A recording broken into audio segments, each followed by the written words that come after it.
बैठिए।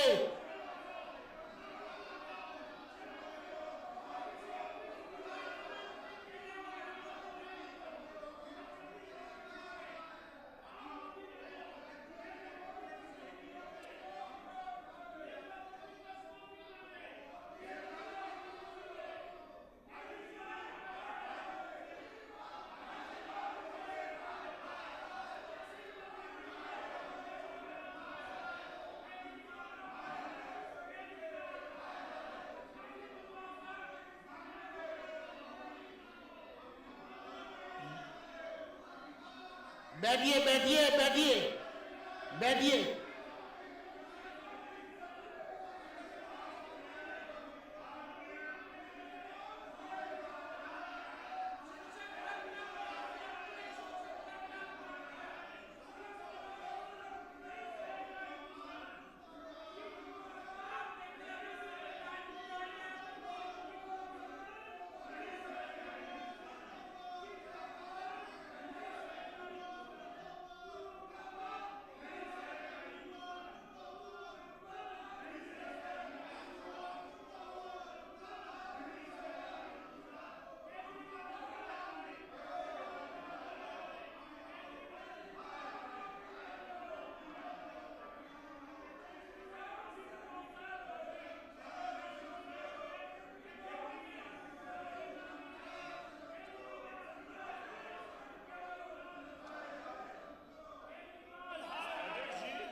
आतिशी जी को इस बात की संजीदगी समझनी चाहिए और माफी मांग लेनी चाहिए। क्या बड़ी चीज है, माफी मांग लेनी चाहिए।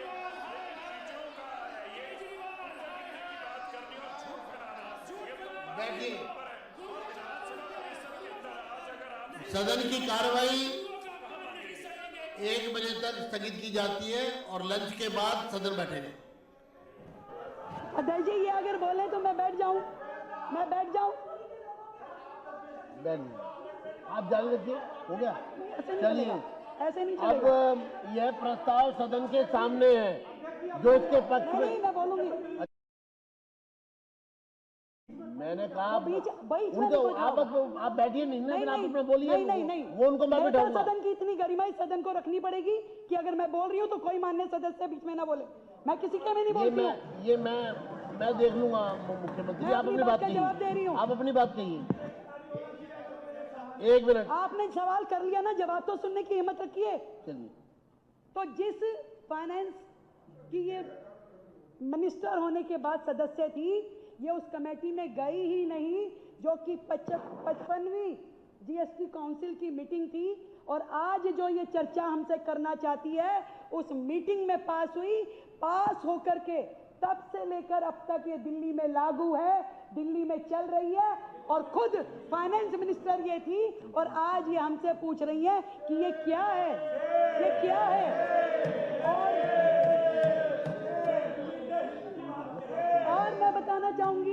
और मैं बताना चाहूंगी इससे पहले भी माननीय फाइनेंस मिनिस्टर इस काउंसिल की सदस्य हैं, परंतु ये जाती नहीं थी काउंसिल की मीटिंग में। 91 में भी नहीं गई, ये 52 में भी नहीं गई, 53 में भी नहीं गई, 55 में भी नहीं गई। और दिल्ली की जनता आप साइलेंट रहिए, बैठ जाइए मैडम, आप बैठ जाइए, बैठिए आप। दिल्ली की जनता बैठिए। परेशान होती रही। दिल्ली की जनता जब जवाब मिलता आपको, आप खड़े हो जाते हो। वो आपके बीच में बोलिए, आप बोल रहे थे, वो चुप बैठी थी ना। केंद्र तक बैठिए आप, बैठिए आप। परंतु वो आपको बैठिए, चलिए शुरू करिए। परंतु दिल्ली की जनता चाहती थी कि हमारे सुझाव केंद्र की काउंसिल तक पहुंचे। आज भी देती हैं वो सुझाव, परंतु वित्त मंत्री के पास इतनी फुर्सत ही नहीं थी कि वो उस काउंसिल को मीटिंग को जाके अटेंड करें। और ये जो इतना बड़ा रेजोल्यूशन देश का था जिसमें आर्थिक एकता देश की दिखाई देती थी, केंद्र का जीएसटी, दिल्ली का जीएसटी मिल करके लगातार रिफॉर्म की ओर काम कर रहा था।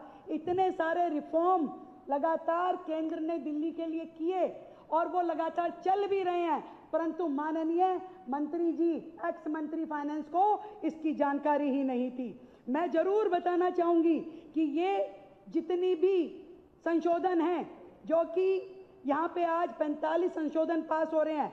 जिस बात की बात इन्होंने कही है कि भाई सेक्शन 16 इनपुट टैक्स क्रेडिट की बात इन्होंने कही, मैं ये बताना चाहती हूँ ये तो दिल्ली की जनता के हित में आया है।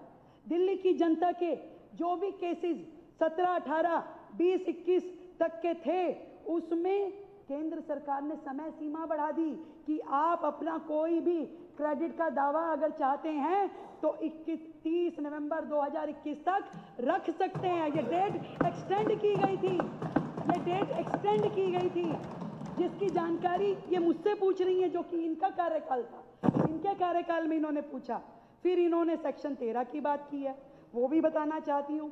ये है कि जब एक कंपनी, एक मैन्युफैक्चरिंग यूनिट अपने यहाँ से सामान निकाल करके किसी दूसरी यूनिट में भेजती है और मान लीजिए वो सामान लेने के लिए मना कर दे, तो वो उसने वहाँ से सामान भेज दिया, इसने यहाँ से छोड़ दिया, तो वो किसके अकाउंट में उसके ऊपर टैक्स लगेगा?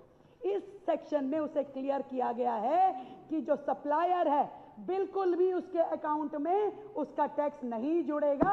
ये बात कही गई है। ये एक रिफॉर्म है।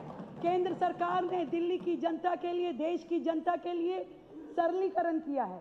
एक एक शब्द को परिभाषित किया गया है। जितने झगड़े जीएसटी में होते थे उन सारे झगड़ों को निपटान किया गया है। दिल्ली में अपीलेंट अथॉरिटी कौन होगा उसको डिफाइन किया गया है। प्रोडक्शन, जो आपने अगले सेक्शन की बात की कि प्रोडक्शन और मशीनरी, ये है प्रोडक्शन के ऊपर सुपरविजन, ताकि पूरा ट्रैक रिकॉर्ड किया जा सके।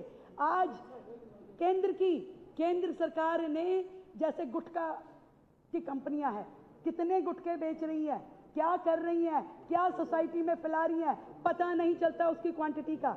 सरकार ने ऐसी मशीनरीज को अप्रूव किया है कि हर गुटखे के पैकेट का उसका इंडिविजुअल नंबर होगा, और उन सारी मशीनरी को चेक एंड बैलेंस करने के लिए ये कानून में संशोधन लाई गया है।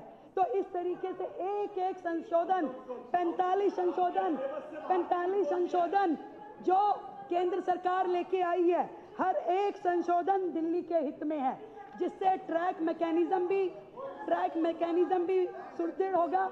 और वो कंपनियां जो अलग अलग राज्यों में काम करती हैं, कई मल्टीपल राज्यों में काम करती है, उनके लिए सारी चीजें डिफाइन कर दी गई है कि किस राज्य का टैक्स का शेयर कैसे डिस्ट्रीब्यूट होगा।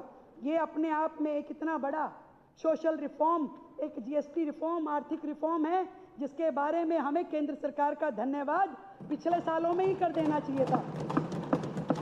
केंद्र की लाई गई इस जीएसटी एमनेस्टी स्कीम के कारण से दिल्ली को पिछले गत वर्ष में 218 करोड़ की जीएसटी की रिकवरी हुई। इसके लिए भी मैं धन्यवाद करती हूँ केंद्र सरकार का। ये जीएसटी एमनेस्टी स्कीम अभी भी केंद्र की चल रही है, जनवरी 2025 से लगातार। और जो अपील पे जो पूर्व में राशि जमा कराई जाती थी, वो भी केंद्र सरकार ने अब 10% से 7% कर दिया है। उसके लिए भी मैं धन्यवाद करना चाहती हूँ। अध्यक्ष जी,